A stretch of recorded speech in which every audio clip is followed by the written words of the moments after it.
السلام عليكم ورحمة الله وبركاته. إن الحمد لله نعمده ونستعينه ونستغفره ونعوذ بالله من شرور أنفسنا ومن سيئات أعمالنا.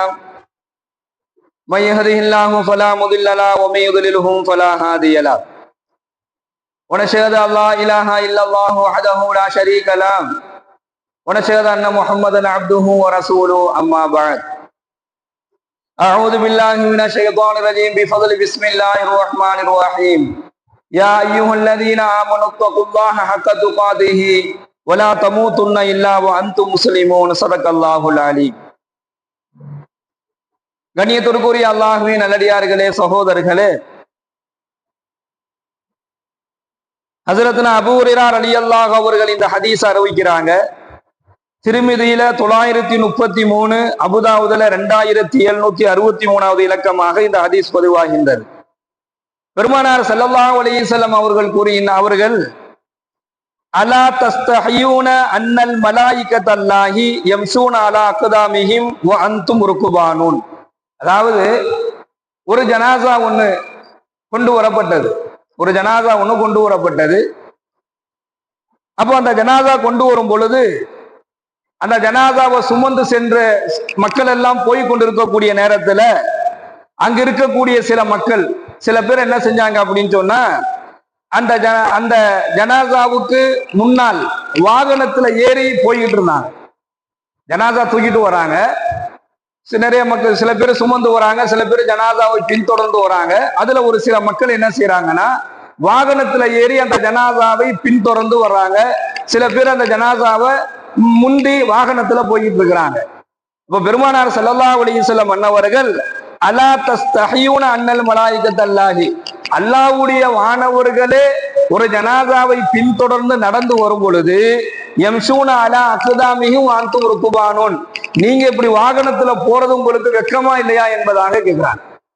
அல்லாஹ்வுடைய வானவர்களே ஒரு ஜனாசாவை பின்தொடர்ந்து நடந்து வரும் பொழுது நீங்க வாகனத்துல ஏறுறீங்களே, நீங்க வெட்கப்பட மாட்டீங்களா, வெட்கப்பட மாட்டார்களா என்பதாக அல்லாஹ்வுடைய தூதர் ஸல்லல்லாஹு அலைஹி வஸல்லம் அன்னவர்கள் கேட்டார்கள் என ஹஸரத்னா சௌஃபான் ரலியல்லாஹு அவர்கள் அறிவித்து காண்கின்றார்கள். அப்போ ஒரு ஜனாசாவுல என்ன, அந்த ஜனாசாவில் கலந்து கொள்ளக்கூடியவர்களுடைய கடமை என்ன அப்படின்னு சொல்லி நாம பார்த்தோம் அப்படின்னு சொன்னா, முதல் விஷயம் ஜனாசாவை பின்பற்றி நடந்து செல்வது அந்த ஜனாசாவில் கலந்து கொள்ளக்கூடியவர்களுடைய கடமையா இருக்கு.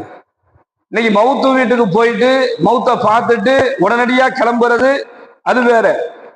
ஜனாசா வீட்டுல இருக்கக்கூடியவர்கள் அந்த ஜனாசாவை பின்தொடரக்கூடியவர்களாக இருக்கணும். அங்க இருக்கவங்க மேல அது கடமையாக இருக்குது, அது சிறந்த செயல் என்பதாக நபிகள் நாயகம் ஸல்லல்லாஹு அலைஹி வஸல்லம் அவங்க சொல்றாங்க. எவர் ஒருவர், நாம கேள்விப்பட்ட ஹதீஸ் தான், எவர் ஒருவர் ஒரு ஜனாசாவை போய் அந்த ஜனாசாவோட கலந்துக்கிட்டு அந்த ஜனாசாவை பின்பற்றி போய் அதை அடக்கம் என்ற வரைக்கும் இருந்துட்டு வர்றாரோ அவருக்கு உஹது மலை அளவு நன்மை இருக்கு என்பதாக ஸல்லல்லாஹு அலைஹி வஸல்லம் அவர்கள் சொல்றாங்க. இப்போ இந்த நடக்க முடியாதவங்க இருக்கிறாங்க, அவங்களால நடக்க முடியாது, பலகீனமானவர்கள், உடல் பலகீனமானவர்கள், நோயினால் பாதிக்கப்பட்டவங்க, நடக்க முடியாதவங்க, இயலாதவர்களுக்கு சலுகை இருக்குது. அந்த சலுகையை அவங்க எப்படி பயன்படுத்தணும் அப்படின்னு சொன்னா, ஜனாசாவுக்கு முன்னாடி வாகனத்துல போகக்கூடாது. நடந்து போறவங்க ஜனாசாவுக்கு முன்னாடியும் போலாம், பின்னாடியும் போலாம், வலது பக்கமா போலாம், இடது பக்கமா போலாம், அதுக்கு அனுமதி இருக்குது. ஆனா வாகனத்துல ஒருத்தர் போய் தான் ஆகணும், அவரால் நடந்து போக முடியாது. அப்ப அந்த வாகனத்துல போறவங்க ஜனாசாவுக்கு பின்னாடி தான் வரணும். ஜனாசாவுக்கு முன்னாடி வாகனத்தில் செல்லக்கூடியவர்கள் முன்னோக்கி போகக்கூடாது என்பதாக ஸல்லல்லாஹு அலைஹி வஸல்லம் அவங்க சொல்றாங்க. இறுதி ஊர்வலம் வாகனத்தில் வருபவர் பின்னால் வர வேண்டும், நடந்து செல்பவர் முன்னாடியும் போலாம் பின்னாடியும் போலாம், இடது வலது இரண்டு பக்கத்திலையும் போகலாம் என்பதாக நாயகம் ஸல்லல்லாஹு அலைஹி வஸல்லம் கூறுகின்றார்கள். திருமிதியில 952வது இலக்கமா இந்த ஹதீஸ் பதிவாகும். இப்போ ஜனாசாவுக்கு நாம இன்னைக்கு கலந்து கொள்ளக்கூடிய எத்தனையோ பேரை பார்க்கிறோம். ஜனாசாவை பின்தொடர்ந்து வரக்கூடியவங்க ரொம்ப குறைவான ஆளா தான் இருக்குது.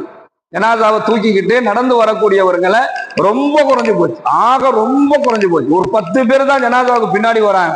மீதி ஆள் என்ன செய்யுது, ஜனாசாவுக்கு முன்னாடியே வாகனத்துல பயணிச்சு போறவங்களா இருக்கிறாங்க. மேக்சிமம் இன்றைக்கு ஜனாசாவை பின்தொடர்ந்து வாகனத்துல பின்தொடரக்கூடிய ஒரு சூழல் ஏற்பட்டுருச்சு. ஜனாதாவே வாகனத்துல போகுது அப்படின்னு சொன்னா அது பிரச்சனை இல்லை. இப்ப ஜனாதாவையே சில ஜனாதாக்கள் தான் வாகனத்துல வச்சுதான் கொண்டு போவாங்கன்னா அது பிரச்சனை இல்லை. ஆனா ஜனாதாவை சுமந்து கொண்டு மக்கள் வரும் பொழுது அந்த ஜனாதாவில் நீங்கள் இயலாதவர்களாக முடியாதவர்களாக இருந்தால் அனுமதி இருக்குது வாகனத்துல போறதுக்கு. முடியக்கூடியவர்கள் அதை பின்பற்ற வேண்டாம். அதை ஸல்லல்லாஹு அலைஹி வஸல்லம் அன்னவர்கள் அது அங்கு அந்த ஜனாதாவில் கலந்து கொள்ளக்கூடியவர்களுக்கு இந்த செய்தியை சொல்லி தராங்க. நீங்க ஜனாதாவை நடந்து போய் என்ன செய்யுங்க, பின்பற்றி செல்லுங்கள், அதுதான் சிறந்தது என்பதாக சொல்லி தராங்க. இரண்டாவது, ஜனாதாவினுடைய தொழுகையில் பங்கு பெறுவது ஆக ஒரு முக்கியமான ஒரு கடமை. யாருக்கு அப்படின்னு சொன்னா அந்த ஜனாதாவில் கலந்து கொள்ளக்கூடியவர்களுக்கு ஒரு கடமை. இது யாருக்கு சிறப்பை ஏற்படுத்தும் அப்படின்னு சொன்னா அந்த மௌத்தா போனவருக்கு ஒரு சிறப்பை ஏற்படுத்தும். ஜனாதாவினுடைய தொழுகையில நாம பங்கு பெறுவது இறந்து விட்டவருக்கு சிறப்பை ஏற்படுத்தும். இப்போ ஒருத்தர் மௌத்தா போயிட்டாரு அப்படின்னு சொன்னா அவர் மௌத்தா போனவரு நமக்கு நெருக்கமானவராகவோ நமக்கு ரொம்ப பிடிச்சமானவராக நமக்கு ரொம்ப சொந்தக்காரராக அல்லது நம்ம விரும்பியவராக இருக்கலாம்.